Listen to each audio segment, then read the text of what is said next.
why you think XRP will 2K by the end of the year if things are in line for that to happen this year. That's the price that's going to be required to be in order to be able to move the amount of value for the markets and networks that I believe will need to be settled by the end of the year. You got Swift, which is 5 trillion a day. You got the FX market, which is around 6-7 trillion a day. You got commodities, which is 6-7 trillion a day. You got the back end of the stock market, which is 6-7 trillion a day. So where are we at? We'll call it $25 trillion that needs to be settled on a daily basis. How much XRP do you think is available for that? 10 billion?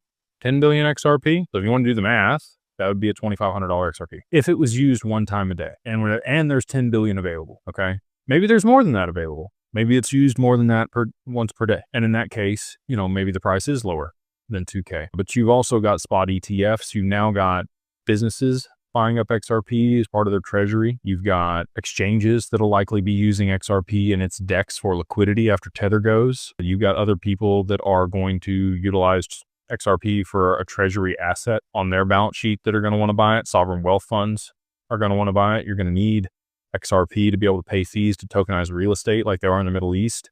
On the XRP, you're going to have liquidity pools by the end of the year that lock up XRP. You're going to have AMMs by the end of the year that are locking up XRP. So it's really a lot less available supply than I think people really understand that's going to be available by the end of the year because of all these other catalysts that are going to lock up the XRP. So to move all that value, you might have a couple billion XRP, 5 billion XRP available to settle $25 trillion a day in transaction volume, maybe more. Maybe there's other markets that I haven't even considered that'll be settling across the XRP by the end of the year. I think 2K is very reasonable with all of the different factors that are going to lock up XRP and limit the supply and the availability for the amount of demand that's going to exist for.